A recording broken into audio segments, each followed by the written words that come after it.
अस्सलाम वालेकुम dear students, welcome to biology class.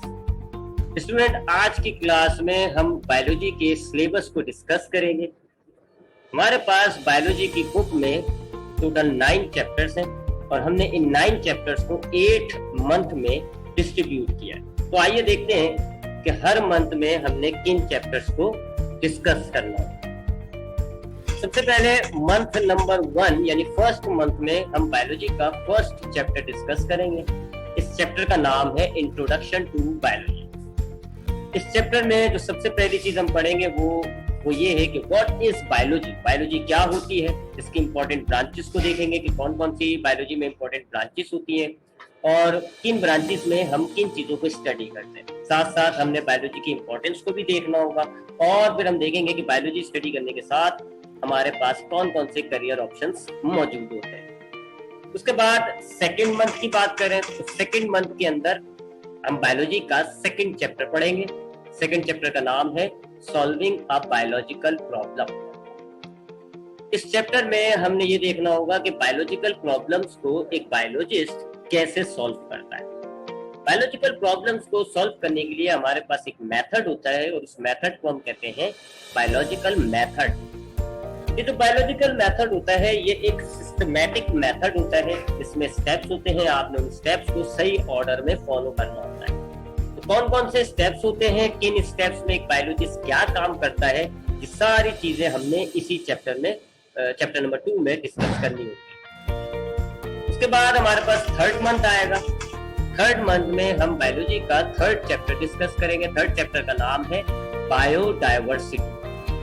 इस चैप्टर में जो सबसे पहला टॉपिक होगा हमारा वो ये है कि ये बायोडायवर्सिटी क्या होती है। दुनिया में लिविंग ऑर्गेनिजम्स की जो इतनी सारी टाइप्स मौजूद हैं, इन सबको हम कहते हैं बायोडायवर्सिटी। लिविंग ऑर्गेनिजम्स आपके पास इतनी सारी शक्लों में पाया जा रहा है। लाइफ आपकी दुनिया में इतनी शक्लों के अंदर मिल रही है, पौधों की सूरत में, एनिमल्स की सूरत में, माइक्रो ऑर्गेनिजम्स की सूरत में। इन सबों को हम कहते हैं कि यहाँ बायोडायवर्सिटी है, लाइफ की वैरायटी मौजूद है। उसके बाद इस चैप्टर में हम क्लासिफिकेशन को डिस्कस करेंगे। क्लासिफिकेशन क्या होती है कि हमारे पास ये जो इतने सारे लिविंग ऑर्गेनिजम्स हैं, फिर हमने उनको सिमिलैरिटीज और डिसिमिलैरिटीज की बुनियादों पर ग्रुप्स में तकसीम किया हुआ है। तो इस तकसीम को हम क्लासिफिकेशन कहते हैं। तो बायोलॉजी में किस तरह क्लासिफिकेशन की गई है और कौन कौन से ग्रुप्स हैं, ये भी हम इसी चैप्टर में पढ़ेंगे। उसके बाद हम कंजर्वेशन ऑफ बायोडायवर्सिटी की बात करेंगे। बहुत सारे लिविंग ऑर्गेनिजम्स हैं जो एंडेंजर्ड है, इनकी जो स्पीशी है वो खतरे में है, एक्सटिंक्शन के खतरे में। तो उनको किस तरह कंजर्व किया जाए, कौन कौन सी चीजें हैं जो उनको नुकसान पहुंचा रही हैं, जो हमारी दुनिया में बायोडायवर्सिटी को नुकसान पहुंचा रही है, वो कौन कौन सी चीजें और उनको किस तरीके से खत्म किया जाए, ये भी हमने इसी चैप्टर में डिस्कस करना होगा। उसके बाद हमारा अगला मंथ आएगा, मंथ नंबर 4, और फोर्थ मंथ में हम बायोलॉजी का फोर्थ चैप्टर डिस्कस करेंगे। इसका नाम है सेल्स एंड टिश्यूज। अब स्टूडेंट्स, ये एक बहुत इंपॉर्टेंट चैप्टर होगा, सेल्स एंड टिश्यूज, क्योंकि इसमें हमने सेल्स को पढ़ना होगा कि ये सेल्स क्या होते हैं। लिविंग ऑर्गेनिज्म का सबसे बेसिक पार्ट होता है सेल, सबसे छोटा पार्ट होता है सेल। तमाम लिविंग ऑर्गेनिज्म इन्हीं सेल से मिलकर बने हुए होते हैं। जिनमें सेल्स मौजूद नहीं होते हम उनको लिविंग ऑर्गेनिजम्स नहीं मानते। तो ये जो लिविंग ऑर्गेनिजम्स की ये बेसिक एंटिटी है सेल, इस चैप्टर में हमने इसी सेल को डिस्कस करना होगा कि ये सेल किस तरह का दिखता है, एनिमल्स और प्लांट के सेल्स में क्या फर्क है, सेल्स की टाइप्स क्या होती हैं, और फिर हम देखेंगे कि सेल का स्ट्रक्चर क्या होता है। हमारे पास सेल जो है उसके अंदर कौन कौन सी चीजें मौजूद है, कौन सा पार्ट सेल का क्या काम करता है। साथ साथ इसी चैप्टर में हमने टिश्यूज को भी डिस्कस करना होगा कि ये टिश्यूज क्या होते हैं, एनिमल के कौन कौन से टिश्यूज होते हैं, प्लांट के कौन कौन से टिश्यूज होते हैं, इनकी टाइप्स को भी हम डिस्कस करेंगे विद देयर फंक्शंस। उसके बाद चैप्टर 4, फोर्थ मंथ के बाद हमारे पास अगला महीना फिफ्थ मंथ आएगा जी। फिफ्थ मंथ में हम बायोलॉजी के 2 चैप्टर्स डिस्कस करेंगे, क्योंकि ये दोनों चैप्टर्स थोड़े छोटे हैं। फिफ्थ मंथ में जो हमारा पहला चैप्टर होगा वो है बायोलॉजी का चैप्टर नंबर 5, जिसका नाम है सेल साइकिल।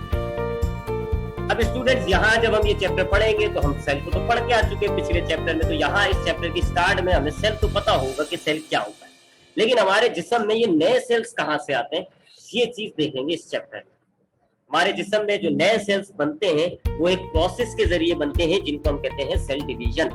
तो ये सेल डिवीजन का प्रोसेस क्या होता है, कौन कौन से टाइप की सेल डिवीजन लिविंग ऑर्गेनिजम्स में पाई जाती है, और फिर ये सेल डिवीजन का प्रोसेस होता कैसे है, कौन कौन सी स्टेजेस आती हैं इसके अंदर, किन स्टेजेस में सेल के अंदर क्या चेंजेस आती हैं, ये सब हमने इस चैप्टर 5 सेल साइकिल में डिस्कस करना है। स्टूडेंट इसी मंथ में हमारे पास बायोलॉजी का 6th चैप्टर होगा। इस चैप्टर का नाम है एंजाइम्स।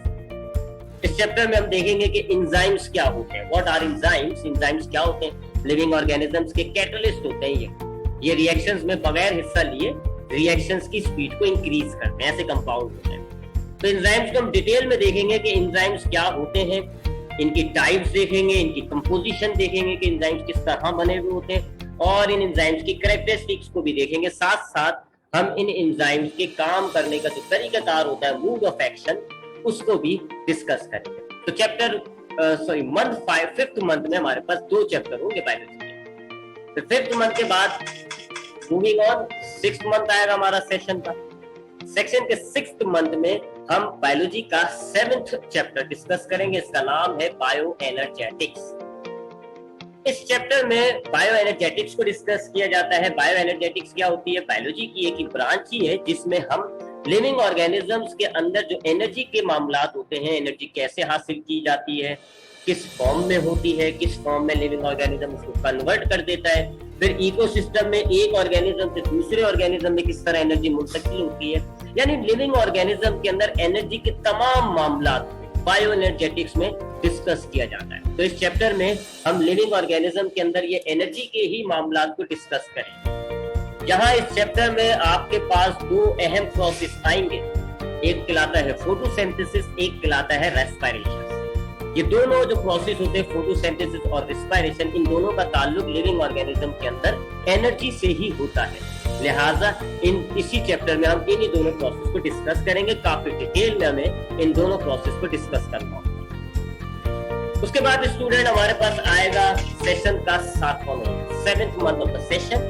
इस सेशन के 7th मंथ में हम बायोलॉजी का 8th चैप्टर जो है जिसका नाम है न्यूट्रिशन, इस चैप्टर को डिस्कस करेंगे। अब ये लिविंग ऑर्गेनिज्म के जो अंदर एनिमल्स के अंदर जो एनर्जी आ रही होती है ये फूड से आ रही होती है, जबकि प्लांट्स के अंदर जो एनर्जी है वो सूरज के जरिए आती है और ये फोटोसिंथेसिस के जरिए उसको फूड मॉलिक्यूल्स में कन्वर्ट कर देते हैं। अब ये फूड मॉलिक्यूल्स एनिमल्स में कौन कौन से होते हैं, क्या क्या इनके कंपोनेंट्स होते हैं, सारी जो फूड से रिलेट मालूमात है, फूड क्यों चाहिए, कौन सा फूड अच्छा होता है, कौन सा फूड अच्छा नहीं होता, फूड में कौन से कंपोनेंट्स होते हैं, किन कंपोनेंट से बॉडी क्या काम करती है, और फिर सबसे आखिर में डाइजेस्टिव सिस्टम, ह्यूमन का जो डाइजेस्टिव सिस्टम है उसको भी हमने इसी चैप्टर में डिस्कस करना होगा। तो यहाँ से स्टार्ट हो जाती है हमारी फंक्शनल बायोलॉजी। यहाँ से हम जो ह्यूमन के बॉडी के अंदर सिस्टम्स पाए जाते हैं उनको डिस्कस करना शुरू कर देते हैं। तो लिविंग ऑर्गेनिज्म या ह्यूमन का जो पहला सिस्टम होगा हमारा वो इसी चैप्टर में पढ़ेंगे, उसका नाम होगा डाइजेस्टिव सिस्टम। उसके बाद स्टूडेंट सेशन का 8th मंथ आएगा, 8वां महीना, और इस मंथ में हमने बायोलॉजी की बुक का बिल्कुल आखिरी चैप्टर, लास्ट चैप्टर पढ़ना होगा। इस चैप्टर का नाम होगा चैप्टर नंबर 9। इस चैप्टर का नाम है ट्रांसपोर्ट। इस चैप्टर में हमने लिविंग ऑर्गेनिजम्स, प्लांट्स और एनिमल्स में ट्रांसपोर्टेशन को डिस्कस करना होगा। ट्रांसपोर्टेशन क्या होती है, लिविंग चीजों को एक जगह से दूसरी जगह मुंतकिल करना, ये ट्रांसपोर्टेशन कहलाता है। एनिमल्स में, प्लांट्स में भी ट्रांसपोर्टेशन होती है। हमारे बॉडी के अंदर भी चीजें एक जगह से दूसरी जगह ट्रांसपोर्ट हो रही होती है। तो अब कैसे ट्रांसपोर्ट होती है, क्या सिस्टम होते हैं, कौन से सिस्टम होते हैं, कौन कौन से सब्सटेंस होते हैं जिनको लिविंग ऑर्गेनिज्म ट्रांसपोर्ट करता है, ये हम इस चैप्टर में देखेंगे। ये भी फंक्शनल बायोलॉजी का एक चैप्टर है, और इस चैप्टर में आप ह्यूमन का दूसरा सिस्टम पढ़ेंगे। उस सिस्टम का नाम होगा ट्रांसपोर्ट सर्कुलेटरी सिस्टम। ठीक है, इस सर्कुलेटरी सिस्टम में आपका हार्ट, ब्लड और वेसल्स, तीनों अहम जो चीजें हमारी बॉडी को, तीनों हम इसी चैप्टर में डिस्कस करेंगे। तो ये भी काफी इंटरेस्टिंग चैप्टर होगा, इसमें आपको हार्ट और ब्लड के बारे में मालूमात होगी। तो स्टूडेंट ये था हमारा 8 महीनों का 8 मंथ का सिलेबस। तो लेट्स समराइज इट। आज की क्लास को थोड़ा समराइज करते हैं। हमारे पास बायोलॉजी में 9 चैप्टर है जिनको हमने 8 मंथ में डिस्ट्रीब्यूट किया था। मंथ नंबर 1 में हम बायोलॉजी का चैप्टर नंबर 1 पढ़ेंगे, इसका नाम है introduction to biology. Month number 2 में हम बायोलॉजी का 2nd चैप्टर पढ़ेंगे, इसका नाम है solving a biological problem. Month number 3 में हम बायोलॉजी का 3rd चैप्टर पढ़ेंगे, बायोडाइवर्सिटी। मंथ नंबर 4 में हम बायोलॉजी का चौथा चैप्टर पढ़ेंगे, cells and tissues. Fifth month में हम बायोलॉजी का फिफ्थ चैप्टर पढ़ेंगे, सेल साइकिल, और सिक्स्थ चैप्टर पढ़ेंगे, एंजाइम्स। मंथ नंबर 6 में हम बायोलॉजी का सेवेंथ चैप्टर पढ़ेंगे, बायो एनर्जेटिक्स। मंथ नंबर 7 में हम बायोलॉजी का 8th चैप्टर पढ़ेंगे, न्यूट्रिशन। और मंथ नंबर 8 में हम बायोलॉजी का आखिरी चैप्टर पढ़ेंगे, ट्रांसपोर्ट। तो ये था स्टूडेंट्स बायोलॉजी का क्लास 9 का सिलेबस। इंशाल्लाह अब हम नेक्स्ट क्लास में अब हम अपने चैप्टर नंबर 1 को स्टार्ट करेंगे। तब तक के लिए ख्याल रखिएगा अपना। अल्लाह हाफिज़।